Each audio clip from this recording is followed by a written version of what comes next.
চলে এসেছি একটা ভিডিও করতে।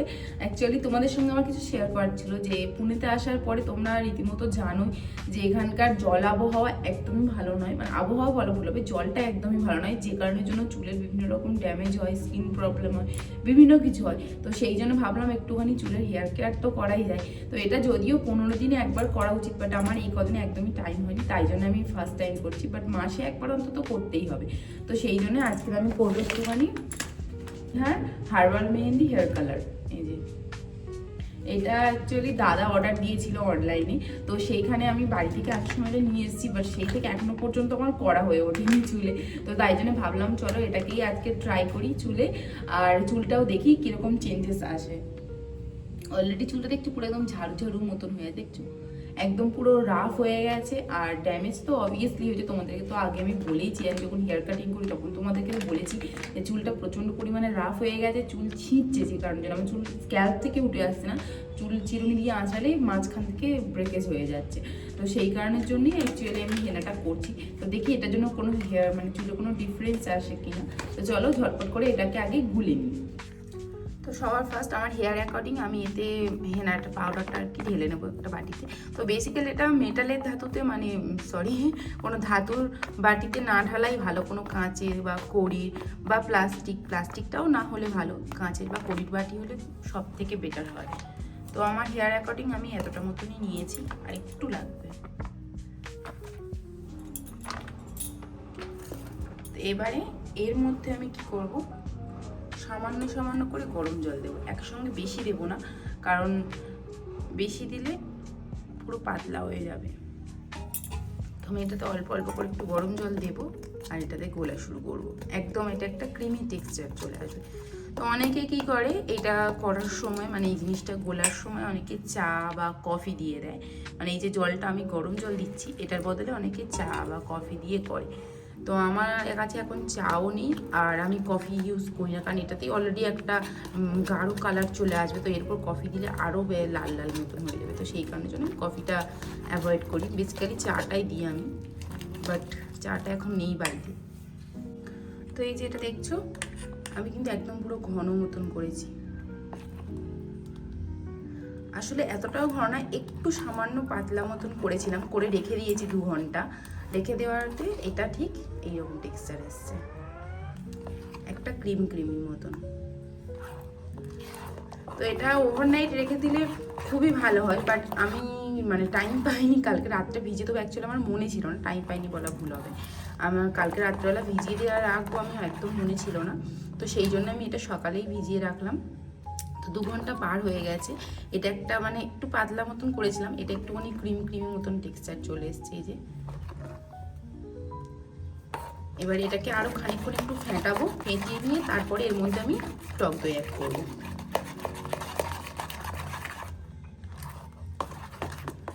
তো চলো আমার এটা ফ্যাটানো কমপ্লিট হয়ে গেছে, এবার এতে আমি টক দই অ্যাড করবো।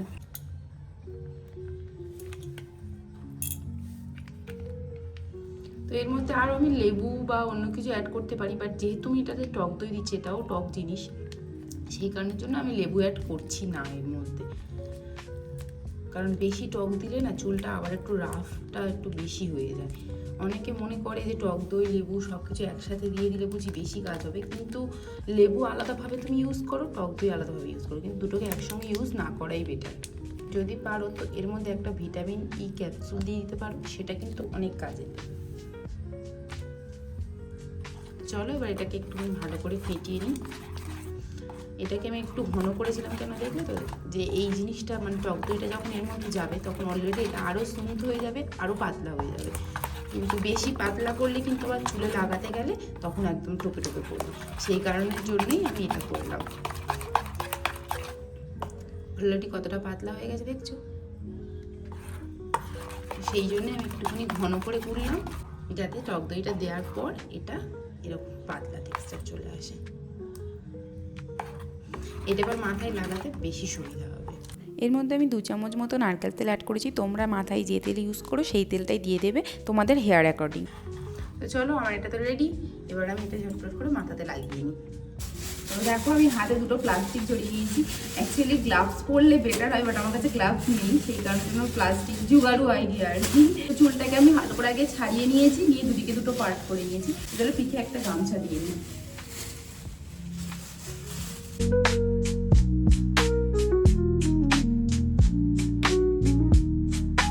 গামছাটা দেওয়া যাতে পিঠে আমার জামাতে দাগ না লাগে, না। তো এটাকে প্রথমে আমি মাঝখান থেকে দুটো একটা পার্ট করবো এরকম ভাবে ছোট করে, কারণ আমি পুরো যে হেনাটা লাগিয়ে একদম মাথার মাঝখানে নিয়ে যাব।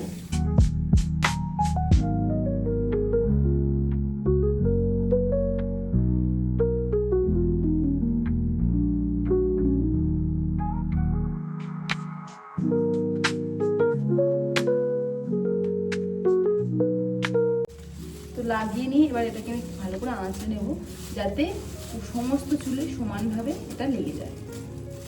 এই যে দেখছো আঁচড়ানোর পরে দেখছো পুরো চুলটাতে সমানভাবে লেগে গেছে। তো এবার এটাকে আমি একটা খোঁপার মতন করে এই জায়গাটায় বেঁধে নেব।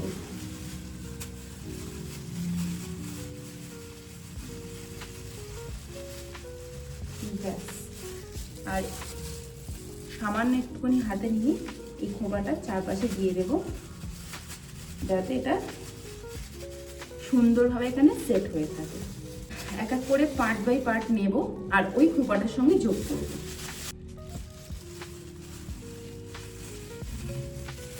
প্রথমে সামন দিক থেকে শুরু করলাম।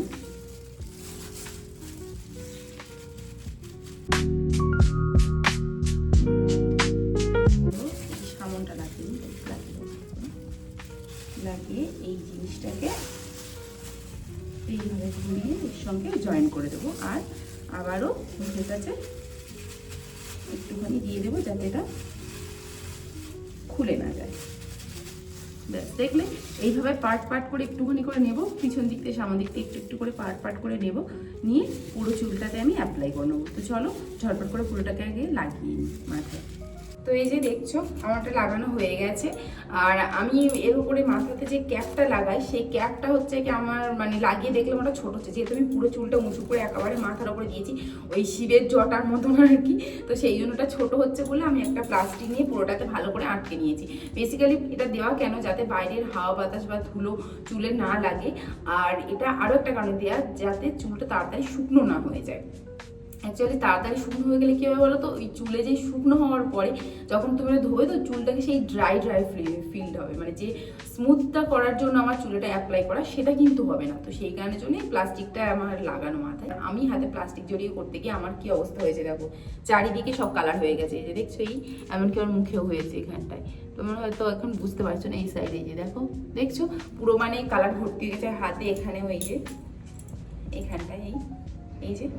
যেহেতু আমি গ্লাভস ইউজ করি মানে প্লাস্টিক ইউজ করেছি, সেই জন্য প্লাস্টিক তো সরে সরে হাতে এদিক ওদিক হচ্ছিল, তাই আমার সারা হাত পায়ে ময় ভর্তি হয়ে গেছে। এটাকে আমি রাখবো এখন 45 মিনিট, বেশিক্ষণ রাখবো না, কারণ পুরো ড্রাই আমি করবো। গায়ে এখানেও লেখা রয়েছে যেটা ইউজ করার পর 45 মিনিট মানে লাগানোর পরে 45 মিনিট রেখে তারপরে চুলটাকে ধুয়ে দিই। আমি যখন পার্লারে কাজ শিখেছিলাম তখন ওখান থেকে আমাকে বলা হয়েছিল, কিন্তু আমি ভুলে গেছি কারণটা। তো সেই জন্যই বলছি যে তোমরা চেষ্টা করবে যে এটাকে মানে আজকে রেখে দেওয়া, মানে ধুয়ে নিয়ে শ্যাম্পু না করে রেখে দেওয়া, ঠিক আছে। আমি আজকে শ্যাম্পু করবো না, শ্যাম্পুটা কালকের করবো। আর যারা হেনার গন্ধ সহ্য করতে পারো না তাহলে তারা আজকে শ্যাম্পু করে নিতে পারো, কোনো অসুবিধা নেই এটাতেও। চুলটাতে একটা হালকা লালচে কালার আছে, তোমরা হয়তো এই জায়গাটা দেখলে বুঝতে পারবে, কারণ এই জায়গাটা আমি হাইলাইট করেছিলাম, সেটা যে একটা সাদা সাদা ভাব এসে গিয়েছিল, তো সেইখানেই কালারটাই দেখো কেমন লাল লাল হয়ে গেছে। তো রোদ্দুরে পড়লে মানে রোদে এই কালারটা বেশি গ্লেজি লাগে, চকচকে লাগে, রোদে ছাড়া এমনিতে অতটা বোঝা যায় না। বাট আমার স্ক্যাল্পগুলো দেখছি একদম পুরো কালার হয়ে গেছে, যেহেতু আজকে আমি শ্যাম্পু করিনি তো সেই কারণের জন্য চুলটা ঠিক এরকম দেখতে লাগছে। শ্যাম্পু করলে আশা করছি পুরো ক্লিয়ার হবে। তো আমি আজকে একটুখানি তোমাদের কাছে দেখিয়ে রাখি চুলটা ঠিক কেমন দেখতে লাগছে। এই যে, তো এটা শ্যাম্পু করার পরে চুলটা আশা করছি আরও স্মুথ হবে। তো কালকে আমি শ্যাম্পু করব, করে তোমাদেরকে শেষে দেখাবো যে আমার চুলটা ঠিক কেমন হলো। তো আজকে চুলটা ধুয়েছি, শ্যাম্পু করেছি, অবশ্য কালারটা এখনও যায় না, আরও 2-3 বার ওয়াশ করলে তবে এটা পুরো ক্লিয়ার হবে। তবে চুলটা কতটা স্মুথ দেখতে লাগছে দেখো, যে একটা হেভি হেভি ভাব ছিল সেটা কিন্তু নেই। যদিও আমার চুল এখনো শুকনো হয়নি, এখনো ভিজে আছে, আর একটু মানে মোটামুটি 50% মতন ড্রাই হয়েছে। ওই 80% মতন ড্রাই হলে তারপরে আমি একটুখানি সিরাম অ্যাপ্লাই করব। তো চলো চুলটাকে শুকনো করে নিয়ে তারপরে দেখাচ্ছি তোমাদেরকে। তো 80% মতনও শুকনো হয়ে গেছে, এবার আমি এটাতে একটুখানি সিরাম অ্যাপ্লাই করব।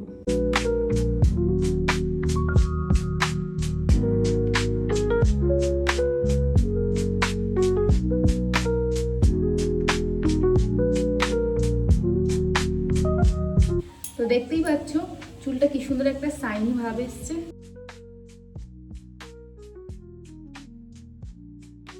ওটা সুন্দর একটা রেজাল্ট এসছে, দেখো যে একটা হালকা স্মুথ একটা খুব সুন্দর শাইনি টেক্সচার চলে এসছে। আর তার সঙ্গে দেখছো একটা হালকা রেড কালার এসছে, দেখছো এই যে, এটা বোঝা যাচ্ছে কারণ এখানে আমার হাইলাইট ছিল তার উপরে পড়েছে বলে কালারটা অ্যাকচুয়ালি বোঝা যাচ্ছে। বাট পুরো চুলটা একটু রোদে যখন পড়বে দেখবে একটা হালকা শাইনি আর লাল লাল মতন চকচকে একটা ভাব হবে, গ্লেজি হবে।